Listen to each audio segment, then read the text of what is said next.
Oke, selamat datang dalam video edukasi kami. Di sini kami dari mahasiswa Universitas Pamulang sedang ingin berdiskusi tentang informed consent. Jadi beberapa teman saya di sini telah hadir sebagai narasumber yang dimana mereka sudah lebih dulu melakukan riset atau penelitian kepada ahli-ahli bidang dalam hukum kesehatan maupun pengertian dari hukum informed consent itu sendiri. Jadi yang pertama akan saya kenalkan, di sebelah saya ada Saudari Viola. Kebetulan beliau adalah seorang tenaga medis yang ahli dan sudah memiliki pengalaman praktik yang sangat panjang. Lalu di sebelahnya ada Saudari Tian Takwa sebagai konsultan medis. Lalu ada Tiara Aziza yang sudah sangat mumpuni banget nih dalam ahli hukum, jadi suka mengulik-ulik tentang hukum. Lalu sebelahnya ada seorang psikologi klinis dari Hanifah, dan di sebelahnya ada aktivis kesehatan yaitu Natali. Nah, di sini kita akan mencoba berdiskusi tentang informed consent sendiri, baik dari aspek hukum, latar belakang, tindakannya bagaimana, lalu dampak buruk dan solusinya jika informed consent ini tidak terlaksana dengan baik. Mungkin langsung saja kepada narasumber yang pertama, dari tenaga medis langsung. Oke, untuk yang pertama kali narasumber yang akan kita diskusikan ada Saudari Viola. Jadi kebetulan Saudari Viola ini adalah tenaga medis di salah satu klinik kecantikan. Mungkin dia bisa memberikan informasi tentang pengertian ataupun latar belakang terkait informed consent. Oke, Saudari Viola, mungkin Anda bisa menjelaskan sedikit bagaimana sih tentang pengertian dan latar belakang dari informed consent sendiri. Jadi untuk informed consent itu sendiri atau persetujuan tindakan medis itu adalah proses yang jauh lebih dari sekadar informalitas tanda tangan. Konsep ini biasanya itu muncul dari kesadaran pentingnya menghormati hak asasi pasien untuk membuat keputusan berdasarkan informasi yang jelas. Terus untuk latar belakangnya itu berangkat pada prinsip etika medis seperti autonomi atau kemandirian pasien serta regulasi kesehatan yang berlaku di negara. Terus di Indonesia ini informed consent diatur dalam Peraturan Menteri Kesehatan Nomor 55 Tahun 1989 dan juga diakui dalam Undang-Undang Nomor 36 Tahun 2009 tentang kesehatan. Jadi untuk regulasi ini menegaskan bahwa pasien memiliki hak untuk mendapatkan penjelasan lengkap sebelum menyetujui tindakan medis apapun.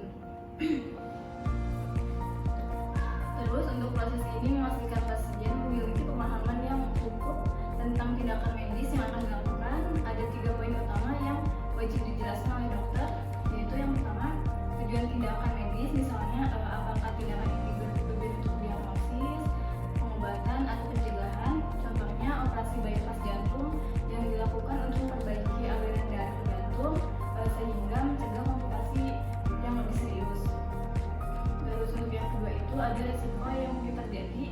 Ini mencakup resiko kecil seperti rasa tidak nyaman hingga resiko besar seperti komplikasi serius. Misalnya pasien yang tidak mengalami bypass mungkin menghadapi resiko serangan jantung yang lebih tinggi. Terus untuk informed consent bukan hanya tentang memberikan informasi, tetapi juga memastikan pasien benar-benar memahaminya. Cara menyampaikan informasi juga penting. Dokter harus menggunakan bahasa yang mudah dimengerti, bukan istilah medis yang membingungkan. Jika perlu, gunakan alat bantu visual seperti diagram atau video. Terus dokter juga harus memberikan waktu kepada pasien untuk bertanya dan berdiskusi, bahkan jika pasien ingin berkonsultasi dengan keluarga sebelum berkeputusan. Terus ini menciptakan hubungan saling percaya antara dokter dan pasien. Jadi untuk informed consent ini bukan hanya langkah administratif, tetapi juga menjadi bagian penting dalam menjaga hak dan rasa aman pasien. Lebih dari itu, untuk informed consent mencerminkan etika profesional dokter dan komitmen mereka terhadap prinsip do no harm. Proses ini memastikan pasien merasa dihormati dan terlibat aktif dalam keputusan medis. Lalu di Indonesia, regulasi seperti Undang-Undang Kesehatan dan peraturan-peraturan lainnya memberi perlindungan hukum baik kepada pasien maupun tenaga medis, asalkan proses ini dilakukan sesuai prosedur. Misalnya pasien yang tidak resiko serangan jantung yang lebih tinggi. Terus untuk informed consent bukan hanya tentang memberikan informasi, tetapi juga memastikan pasien benar-benar memahaminya. Cara menyampaikan informasi juga penting. Dokter harus menggunakan bahasa yang mudah dimengerti, bukan istilah medis yang membingungkan.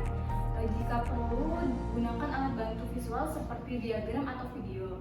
Terus dokter juga harus memberikan waktu kepada pasien untuk bertanya dan berdiskusi, bahkan jika pasien ingin berkonsultasi dengan keluarga sebelum membuat keputusan.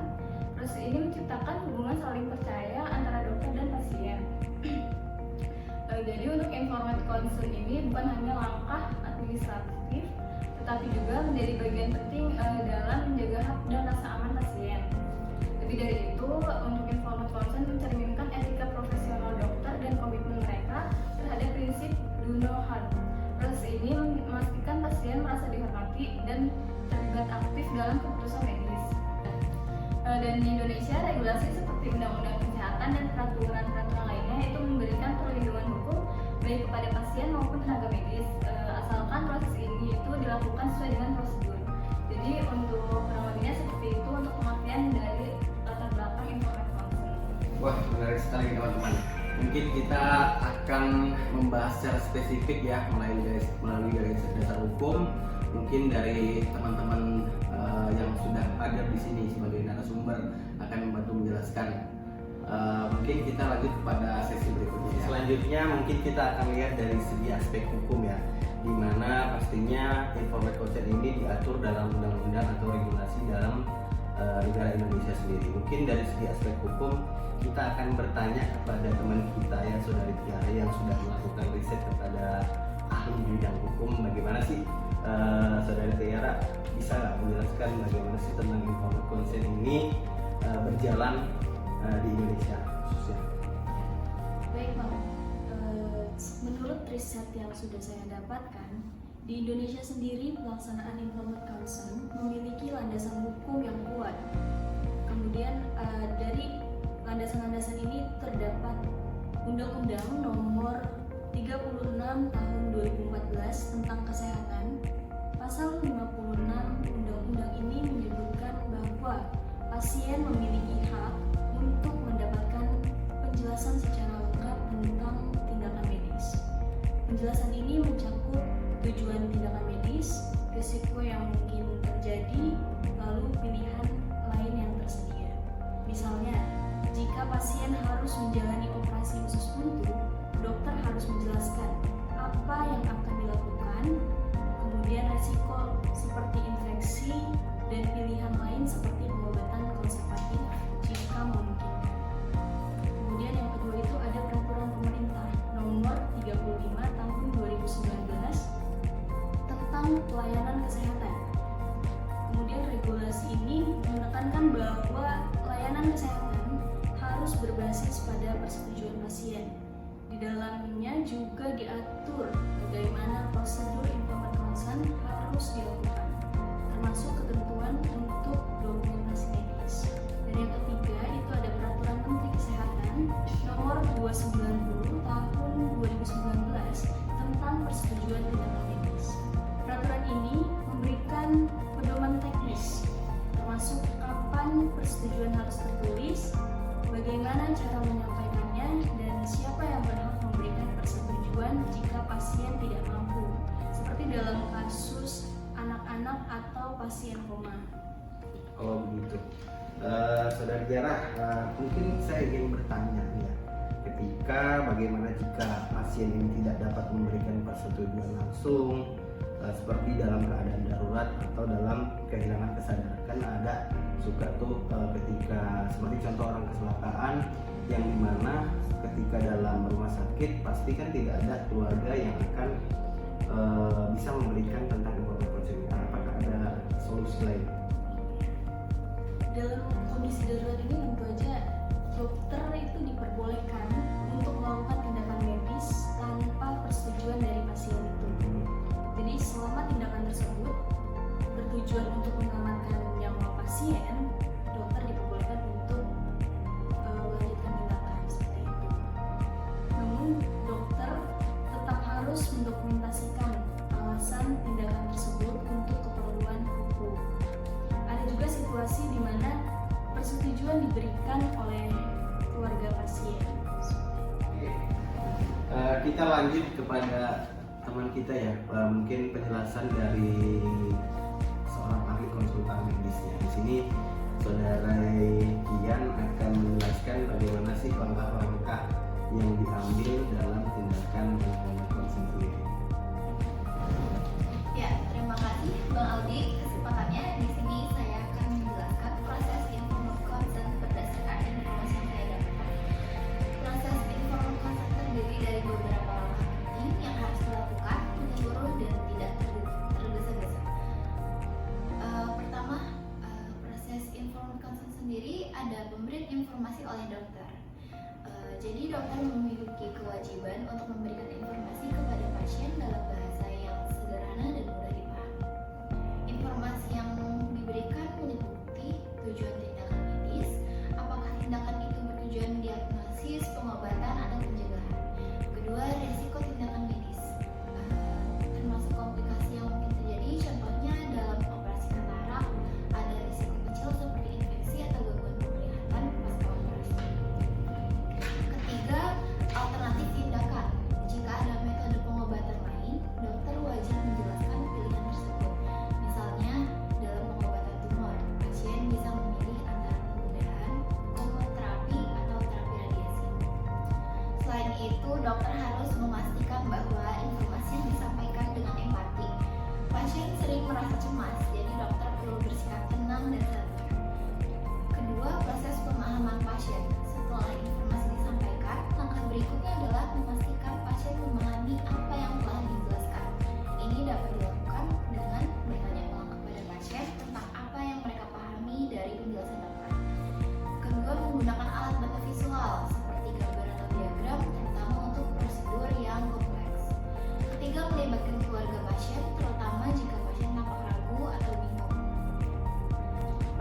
Lalu bagaimana jika pasien ini memiliki keterbatasan, jika pasien tampak ragu dan bingung? Jadi kan semacam ada keraguan dalam hati mereka ini bahwa apakah tindakan seorang pasien yang akan diambil sudah tepat, itu bisa dijelaskan. Jadi dalam situasi seperti itu, dokter dapat melibatkan penerjemah atau menggunakan bahasa daerah yang familiar bagi pasien. Dalam hal ini penting agar pasien benar-benar memahami informasi yang diberikan.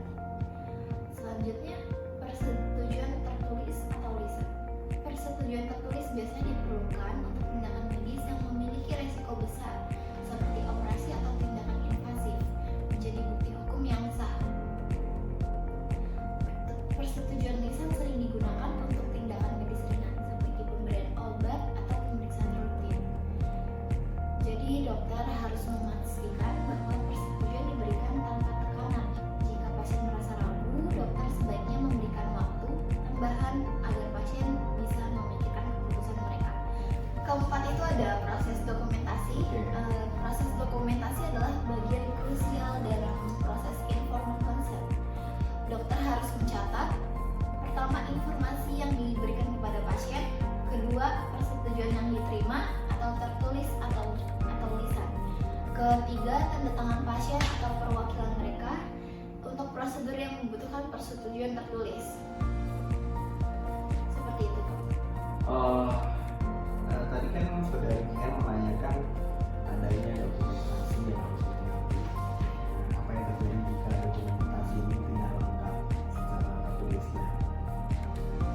Jika terjadi peristiwa seperti itu, dokumentasi tidak lengkap, hal ini dapat menjadi masalah hukum, terutama jika terjadi komplikasi atau sengketa antara dokter dan pasien.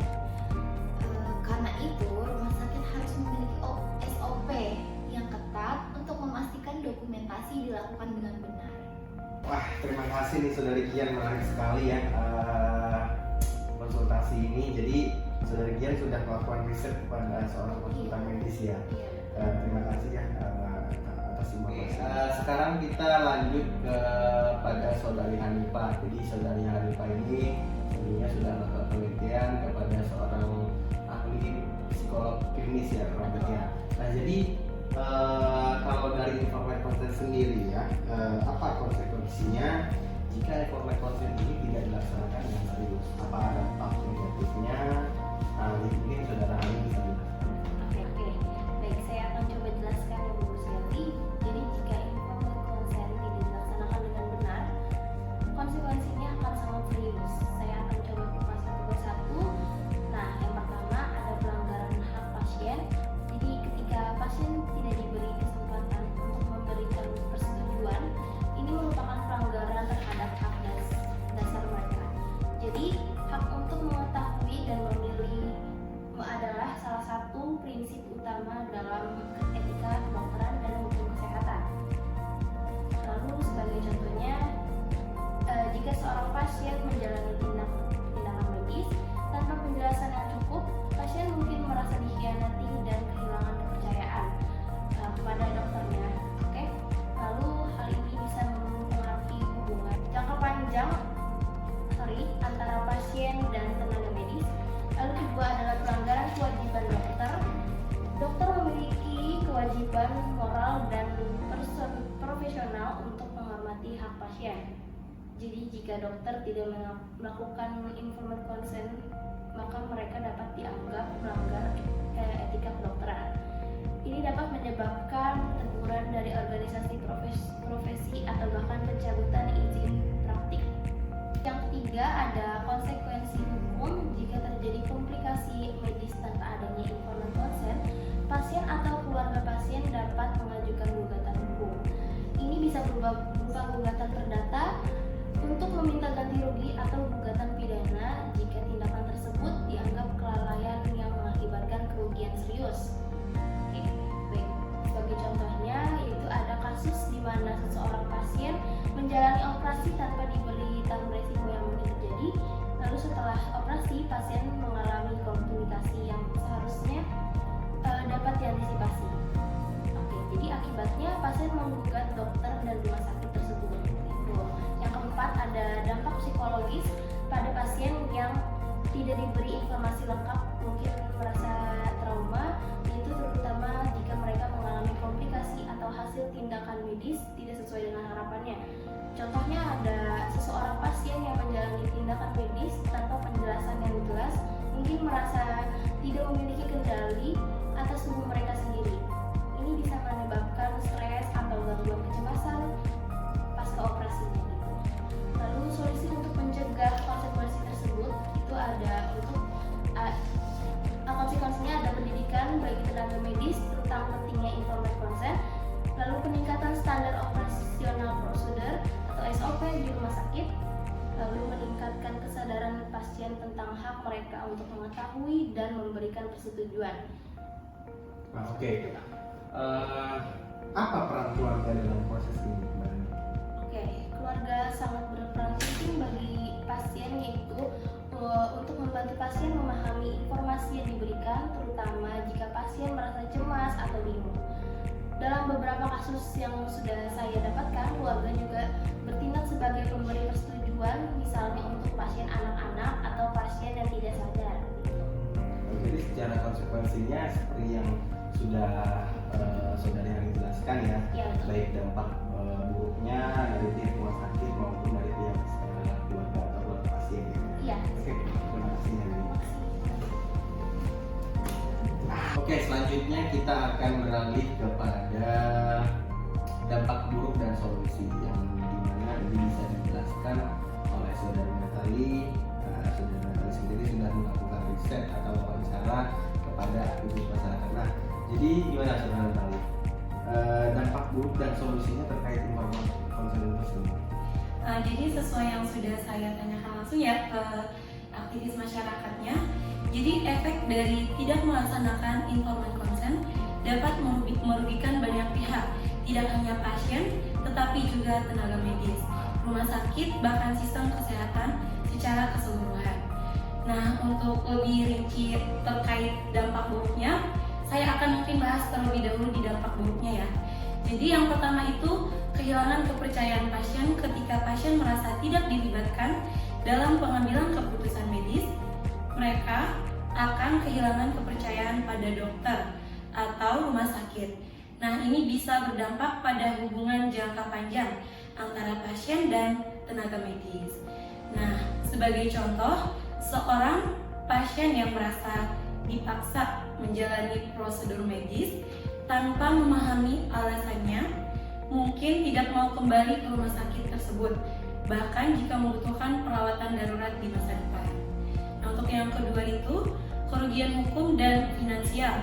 Jadi dari konflik hukum akibat pelanggaran informed consent bisa menyebabkan kerugian besar baik dari segi waktu maupun biaya. Rumah sakit mungkin harus membayar ganti rugi atau menghadapi pencemaran nama baik. Nah, dalam beberapa kasus, rumah sakit harus menghadapi gugatan hukum yang berkepanjangan, menguras dana, dan merusak reputasi mereka di mata masyarakat. Yang ketiga itu dampak psikologis pada pasien. Jadi, pasien yang tidak diberi informasi lengkap mungkin merasa kehilangan kontrol atas tubuh mereka sendiri. Nah, ini bisa memicu trauma, kecemasan atau bahkan depresi. Nah, terutama bagi pasien yang menjalani prosedur invasif, dampak psikologisnya bisa sangat besar. Mereka merasa seperti objek dan bukan individu yang memiliki hak untuk memutuskan. Jadi kan saudara Natali menjelaskan dari dampak buruknya, kita beralih kepada solusi. Apa langkah-langkah yang dapat diambil untuk mencegah dampak buruk ini? Nah, untuk solusinya, jadi ada beberapa solusi yang bisa diterapkan untuk memastikan informed consent dilaksanakan dengan benar.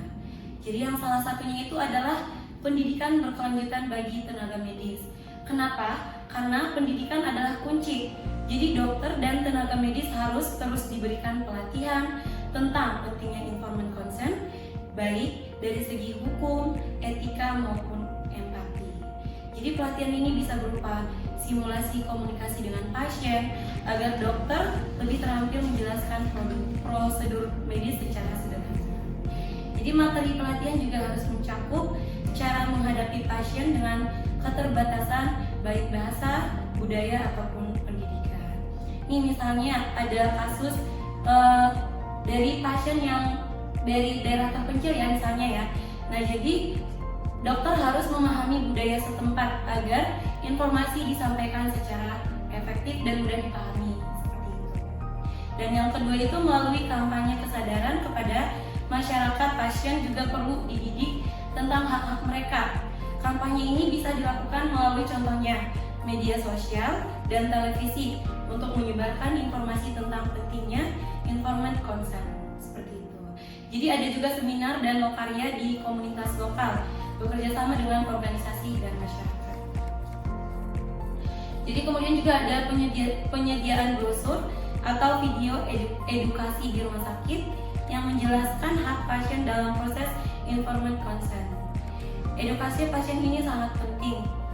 Jadi banyak pasien yang tidak menyadari bahwa mereka berhak bertanya atau bahkan menolak tindakan medis yang tidak mereka pahami.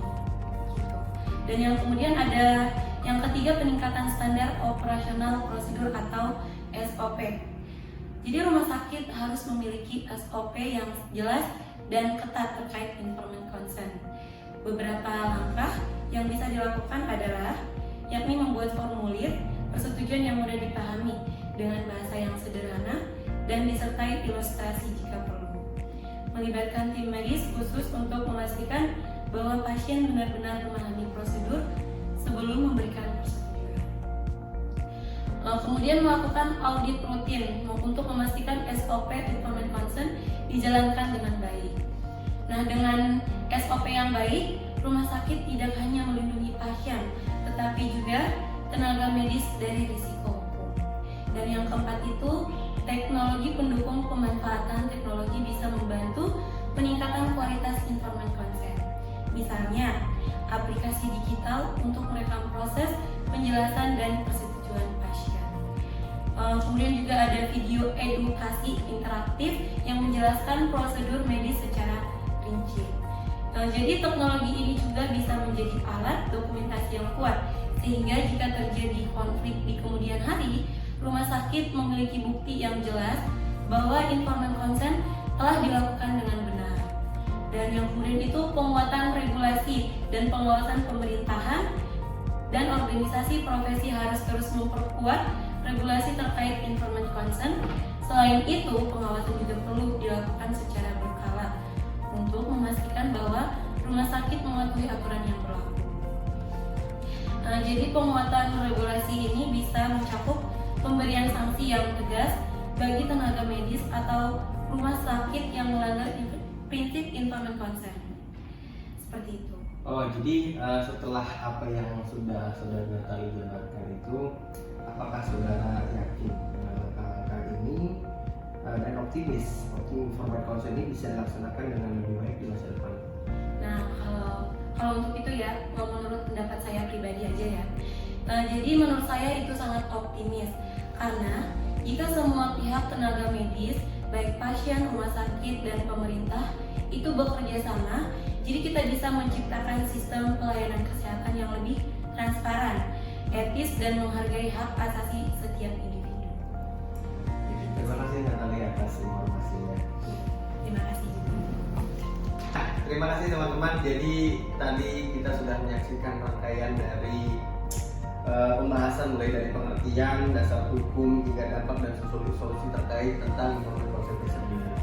Jadi ternyata informed consent ini tidak semata-mata hanya tindakan tertulis saja. Jadi ini adalah hak pasien yang harus diketahui dan juga melindungi dari hak tenaga medis tersebut.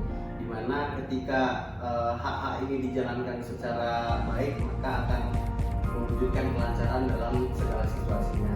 Dan saya berterima kasih kepada teman-teman di sini sebagai narasumber, dari Viola, seorang tenaga medis kesehatan yang sudah sangat lama memiliki pengalaman, dan saudari Tian Takwa, seorang konsultan medis, dan saudari Tiara, seorang ahli hukum yang bergejolak dalam dunia hukum, lalu saudari Hanifah, seorang psikologi klinis, dan Natali dari aktivis kesehatan masyarakat. Terima kasih atas waktunya. Semoga video ini bermanfaat bagi kita semuanya, dan secara tidak langsung kita mengetahui bahwa informed consent itu sangat berguna